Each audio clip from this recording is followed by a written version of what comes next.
नमस्कार दोस्तों, स्वागत है आपका एक बार पुनः मेरे YouTube चैनल पर।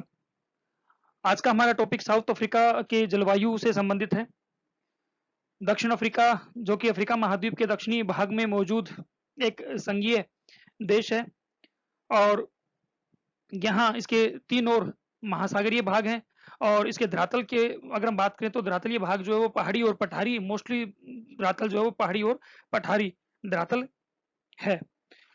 तो आज हम वहाँ के जलवायु के बारे में बात कर रहे हैं कि दक्षिण अफ्रीका की जलवायु का क्या स्वरूप है, क्या प्रकार है और क्या उसकी जलवायु की विशेषताएं हैं। चूंकि दक्षिण अफ्रीका का अधिकांश भाग जो है वो मकर रेखा के दक्षिण में मौजूद है, इसलिए दक्षिण अफ्रीका अक्षांशीय दृष्टि से शीतोष्ण कटिबंध में आता है। लेकिन शीतोष्ण कटिबंध में आने के बावजूद भी इसके पूर्वी और पश्चिमी भागों में जलवायु में काफी विविधता मिलती है। जहाँ एक और इसके उत्तरी भाग में कालाहारी बेसिन है, जहाँ की शुष्क मरुस्थलीय जलवायु पाई जाती है, तो वहीं पर दक्षिणी पश्चिमी भाग में केपटाउन के आसपास का जो एरिया है वहां पर शीतोष्ण कटिबंधीय यानी स्टेपी जलवायु पाई जाती है और जो पूर्वी भाग है, पूर्वी भाग की जलवायु का जो स्वरूप है वो इनसे भिन्न है। तो इस प्रकार से दक्षिण अफ्रीका की जलवायु में जो है वो विविधताएं दिखाई देती हैं। पूर्वी भाग में उपोष्ण कटिबंधीय जलवायु दशाएं मौजूद है। तो ये इस तरह से क्या है कि दक्षिण अफ्रीका की जलवायु में विविधताएं दिखाई देती हैं। तो आज हम उन्हीं विविधताओं के बारे में बात करते हैं। तो चलिए देखते हैं कि दक्षिण अफ्रीका की जलवायु किस प्रकार की है और कौन-कौन से वो तत्व हैं जो कि दक्षिण अफ्रीका की जलवायु को प्रभावित करते हैं और दक्षिण अफ्रीका में कौन-कौन से जलवायु प्रदेश मौजूद हैं। तो अफ्रीका की जलवायु, तो दक्षिण अफ्रीका की भूमि का विस्तार जो अधिकांशतः मकर रेखा के दक्षिण में है।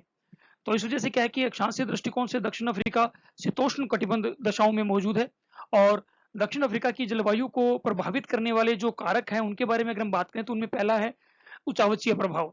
तो किसी भी क्षेत्र की प्रदेश की जलवायु को इफेक्ट करने वाले कुछ कारक होते हैं जो कि वहाँ की जलवायु पर अपना प्रभाव डालते हैं। तो इसी प्रकार से दक्षिण अफ्रीका की जलवायु पर प्रभाव डालने वाले कारकों में पहला है उच्चावचीय प्रभाव।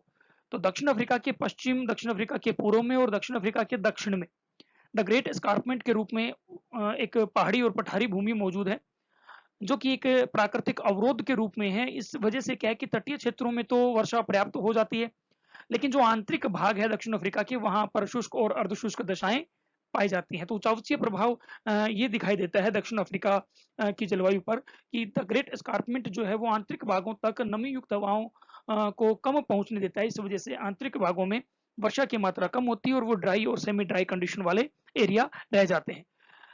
जैसा कि कालाहारी बेसिन तक वर्षा की मात्रा पहुंचते पहुंचते 25 सेंटीमीटर से भी कम रह जाती है।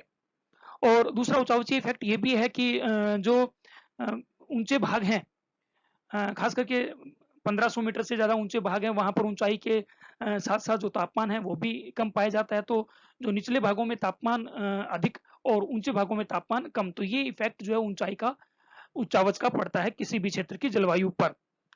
दूसरा जो कारक है वो है प्रचलित पवने। तो दक्षिण अफ्रीका जो है वो मोस्टली पछुआ पवन पेटी के प्रभाव क्षेत्र में है।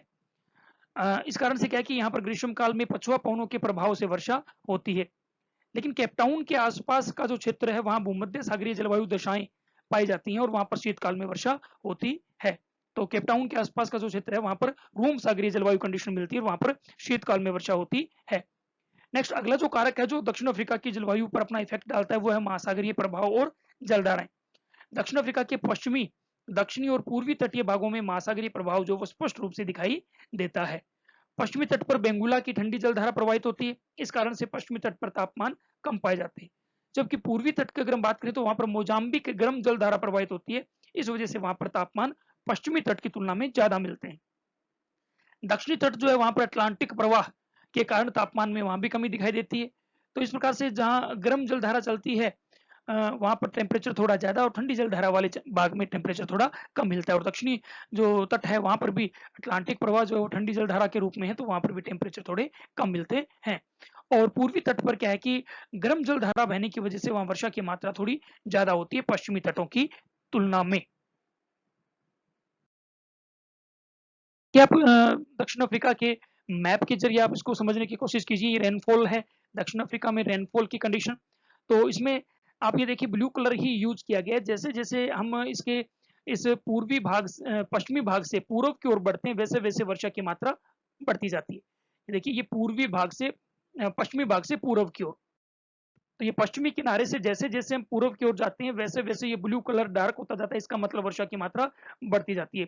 इसी प्रकार से हम देखिए उत्तर पूर्व से दक्षिण पश्चिम की ओर जब जाते हैं, तो ये ब्लू कलर जो है वो लाइट होता जाता है, यानी वर्षा की मात्रा कम होती जाती है। तो इसमें आप देखिए जो सबसे ज्यादा डार्क है, यानी ये जो पूर्वी तटीय भाग है, यहाँ पर गर्म जलधारा मोजाम्बिक की बहती है।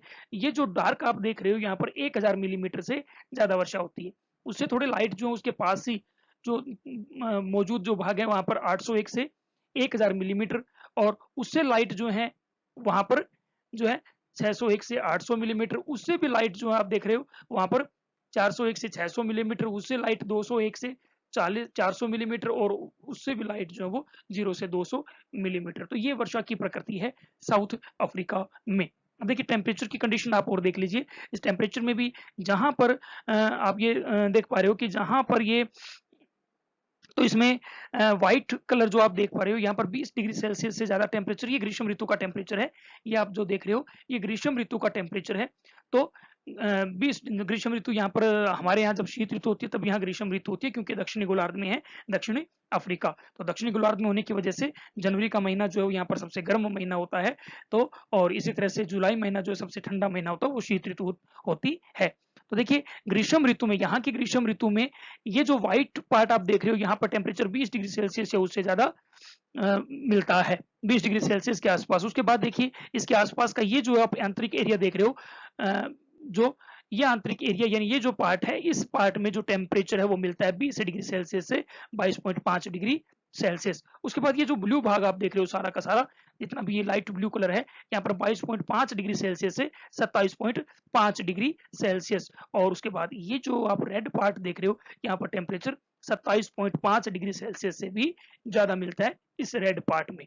तो ये दक्षिण अफ्रीका में टेम्परेचर, ग्रीष्म ऋतु का टेम्परेचर और शीत ऋतु का टेम्परेचर आप देखिए इस दूसरे मैप में दिया गया है। तो इसमें आप ये जो रेडिश पार्ट देख रहे हो, आंतरिक भाग में ये रेडिश पार्ट जो देख रहे हो, यहाँ पर टेम्परेचर 7.5 डिग्री सेल्सियस, यानी ये वो ड्रेकन्सबर्ग पर्वत के पहाड़ी इलाके हैं।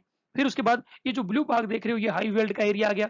यहाँ पर टेम्परेचर 7.5 डिग्री सेल्सियस से 10 डिग्री सेल्सियस के बीच। और उसके बाद ये जो आप नेक्स्ट कलर जो आप देख रहे हो, ये कलर जो आप देख रहे हो, यहाँ पर टेम्परेचर जो 10 से 15 डिग्री सेल्सियस के बीच मिलता है। और कुछ थोड़ा सा पार्ट जो है वो, यानी ये जो मध्यवर्ती भाग आप देख रहे हो, यहाँ पर टेम्परेचर 15 डिग्री सेल्सियस से थोड़ा ज्यादा मिलता है। और साथ में तटीय भाग जो बिल्कुल ब्लैंक है, खाली व्हाइट है, यहाँ पर टेम्परेचर, क्योंकि पूर्वी तटीय भाग में कौन सी यहाँ पर बहती है मोजाम्बिक गर्म जलधारा, ये देखिए ये मोजाम्बिक जलधारा को दिखाया गया है। तो इस मोजाम्बिक की धारा की वजह से यहाँ टेम्परेचर थोड़े ज्यादा मिलते हैं। तो ये दक्षिण अफ्रीका में टेम्परेचर की कंडीशन। ये देखिए क्लाइमेट रीजन इन साउथ अफ्रीका, अफ्रीका में क्लाइमेट रीजन को आप इनमें देख सकते हो। तो इसमें आप देखिए कलर के अकॉर्डिंग, तो येलो कलर जो आप देख रहे हो, ये एरिड इंटीरियर है। ये जो आप पार्ट देख रहे हो, ये आंतरिक शुष्क जलवायु का क्षेत्र है। ये भाग आंतरिक शुष्क जलवायु का क्षेत्र। तो पहला ये हम नीचे से इसमें जो यहाँ टेबल दी है, इसमें नीचे से हम शुरू करें तो ये आंतरिक शुष्क भाग का पार्ट आ गया। उसके ऊपर आप देखिए ये ग्रीन जो आप देख रहे हो, जो कि दक्षिण अफ्रीका के पूर्वी तट के साथ साथ मौजूद है। ये जो एरिया है ये है सब ट्रॉपिकल कोस्टल, तो तटीय जो है ये उप उष्ण तटीय जलवायु। फिर उसके बाद आप देखिए ब्लू कलर में आप ये देख रहे हो, ये जो ब्लू कलर की केपटाउन के साथ की जो जलवायु है, ये जो है टेम्परेट कोस्टल, ये शीतोष्ण कटिबंधीय तटीय जलवायु का प्रकार। उसके बाद आप देखिए ये जो रेडिस आप देख रहे हो, ये वही सारा काला हिमस्थल के आसपास का एरिया है। तो यहाँ आप देखो हॉट इंटीरियर, आंतरिक गर्म जलवायु का भाग है उस काला हिमस्थल के आसपास का। उसके बाद ये जो आप नॉर्थ वेस्ट प्रांत में ग्वांटिंग प्रांत में का कुछ पार्ट है, और ये पोलोक वेने, और ये जो आप कलर देख रहे हो लाइट जो गुलाबी सा कलर है, तो ये आप जो देख रहे हो यहाँ पर टेम्परेट इंटीरियर, यानी यहाँ शीतोष्ण कटिबंधीय, आंतरिक शीतोष्ण कटिबंधीय जलवायु कंडीशन मिलती है यहाँ पर भी हाई वेल्ट के कुछ भागों में। और उसके बाद आप ये देखिए ये जो ब्लू कलर आप देख रहे हो, ये कोल्ड इंटीरियर, ये जो आंतरिक भाग में आप पूरा ये आंतरिक भाग देख रहे हो, इस पूरे आंतरिक भाग में जो जलवायु पाई जाती है वो है कोल्ड इंटीरियर, ये आंतरिक ठंडी जलवायु। तो ये क्लाइमेटिक रीजन है साउथ अफ्रीका के। चलिए नेक्स्ट जो तापमान को इफेक्ट करने वाला सॉरी यहाँ की जलवायु को इफेक्ट करने वाला अगला जो फैक्टर है वो है तापीय विविधताएं। तो दक्षिण अफ्रीका में तापीय विविधता जो है वो धरातलीय स्वभाव और ऊंचावच के कारण दिखाई देती है। कालारी बेसिन का धरातल ग्रीष्म ऋतु में उच्च तापमान का क्षेत्र बन जाता है और वहीं पहाड़ी और पठारी भाग जो ऊंचाई के साथ साथ तापमान में 5 से 10 डिग्री सेल्सियस की गिरावट दिखाते हैं। तो ये ऊंचावच का इफेक्ट है यहाँ के तापमान पर। दक्षिण अफ्रीका के मकर रेखा के निकटवर्ती भागों एवं कालारी मरुस्थल में ग्रीष्म ऋतु का तापमान अगर हम देखें तो 30 से 35 डिग्री सेल्सियस तक वहां पर टेम्परेचर चले जाते हैं। जबकि केपटाउन जो है, जो कि टेम्परेट यानी शीतोष्ण कटिबंधीय तटीय जलवायु का क्षेत्र है, तो केपटाउन व डरबन के आसपास का तापमान जो है वो 21 डिग्री सेल्सियस ही रह पाता है। शीत ऋतु में न्यूनतम तापमान भी कालारी मरुस्थल और उच्च पठारी और पहाड़ी भागों पर दिखाई देते हैं, 5 डिग्री सेल्सियस के आसपास टेम्परेचर मिलता है। नेक्स्ट है वर्षा की विविधताएं। तो दक्षिण अफ्रीका में सर्वाधिक वर्षा जो पूर्वी तटीय भागों में होती है, क्योंकि गर्म जल धारा वहां से प्रवाहित होती है, तो उसकी वजह से वाष्पीकरण ज्यादा होता है, वर्षा भी ज्यादा होती है। तो 150 सेंटीमीटर के आसपास पूर्वी तटीय भागों में वर्षा होती है। तो वर्षा की मात्रा जैसे जैसे जैसे हम पूर्व से पश्चिम की ओर बढ़ते हैं, वैसे वैसे और दक्षिण से उत्तर की ओर बढ़ते हैं, तो वर्षा की मात्रा कम होती जाती है। कालारी मरुस्थल और मध्यवर्ती आंतरिक भागों में वर्षा का औसत जो है वो 25 सेंटीमीटर से भी कम पाया जाता है। केपटाउन में यहाँ पर शीत ऋतु में शीतोष्ण कटिबंधीय चक्रवातों से 50 से 80 सेंटीमीटर तक वर्षा हो जाती है। तो केपटाउन के आसपास के एरिया में, क्योंकि वहां पर रूम सागरीय जलवायु है, तो वहां पर अधिकांश वर्षा शीत ऋतु में होती है। अक्षांशीय विस्तार की दृष्टि से अगर देखें तो दक्षिण अफ्रीका में 6 प्रकार की जलवायु दशाएं पाई जाती हैं। देखिए कौन कौन से जलवायु दशाएं जो है वो दक्षिण अफ्रीका में मिलती है, उन पर हम चर्चा कर लेते हैं। चलिए देखिए आप, उपोष्ण कटिबंधीय उष्ण शुष्क जलवायु, उपोष्ण कटिबंधीय उष्ण शुष्क जलवायु, तो इसका विस्तार दक्षिण अफ्रीका के लिम्पोपो प्रांत के उत्तरी पश्चिमी और पूर्वी भागों में है। लिम्पोपो प्रांत के उत्तरी पश्चिमी और पूर्वी भागों में इसका विस्तार पाया जाता है। उत्तरी पश्चिमी प्रांत के पश्चिमी भागों और उत्तरी केप प्रांत के उत्तरी भागों में भी इसका विस्तार पाया जाता है।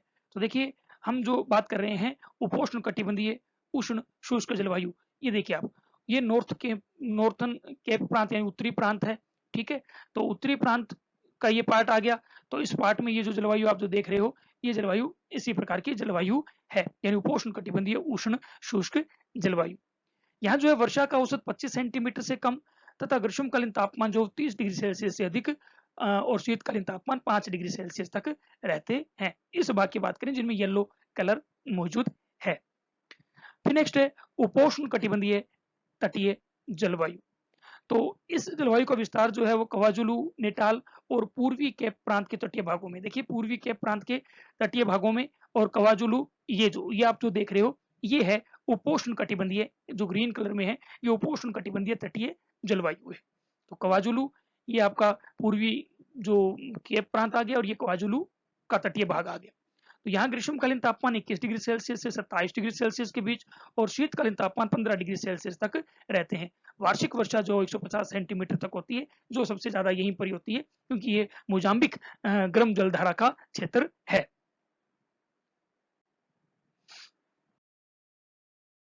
शीतोष्ण कटिबंधीय अर्धशुष्क जलवायु, इसका विस्तार जो है दक्षिण अफ्रीका के लिम्पोपो प्रांत को छोड़कर शेष सभी भागों में पाया जाता है। तो इसका विस्तार मोस्टली क्या है कि शीतोष्ण कटिबंधीय अर्धशुष्क जलवायु, जो ब्लू में आप ये जो इसके आप देख रहे हो,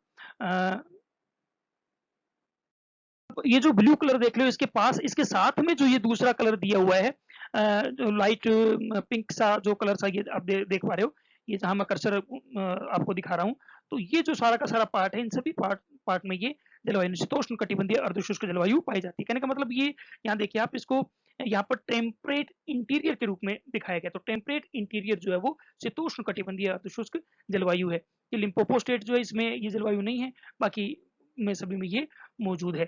तो यहाँ जो है वर्षा का औसत 25 से 50 सेंटीमीटर रहता है और ग्रीष्मकालीन तापमान जो है 27 डिग्री सेल्सियस से अधिक और शीतकालीन तापमान 4 डिग्री सेल्सियस तक रहते हैं। जो निचले भाग है वहां पर तापमान थोड़ा ज्यादा मिलता है, जबकि जो थोड़े ऊंचे पठारी भाग है वहां पर तापमान में थोड़ी कमी दिखाई देती है। ये क्या कि एक प्रकार की स्टेपी जलवायु का ही प्रकार है और यहाँ शीतोष्ण कटिबंधीय घास के मैदान पाए जाते हैं, जिन्हें वेल्स कहते हैं, यानी ये हाई वेल्स का क्षेत्र है। ये हाई वेल्स का क्षेत्र है। चलिए नेक्स्ट अगली जो जलवायु प्रकार है वह रूम सागरीय जलवायु। तो केपटाउन के आसपास तटीय क्षेत्रों में उत्तरी केप प्रांत के पश्चिमी और पश्चिमी केप प्रांत के केप टाउन, पूर्वी केप प्रांत के दक्षिणी पूर्वी तटीय भागों में इस जलवायु का विस्तार पाया जाता है। यानी ये जो पार्ट आप देखिए ब्लू कलर में जो देख रहे हो, तो ये है रूम सागरीय जलवायु, यानी भूमध्य सागरीय जलवायु। तो यहाँ की जलवायु की खास विशेषता ये है कि यहाँ शीत ऋतु में अधिकांश वर्षा शीत ऋतु में होती है, शीतोष्ण चक्रवातों से, और वर्षा का औसत जो है वो 50 से 100 सेंटीमीटर के बीच पाया जाता है। यहाँ ग्रीष्म ऋतु साधारण गर्म और शीत ऋतु जो होती है वो आर्द्र व शीतल होती है।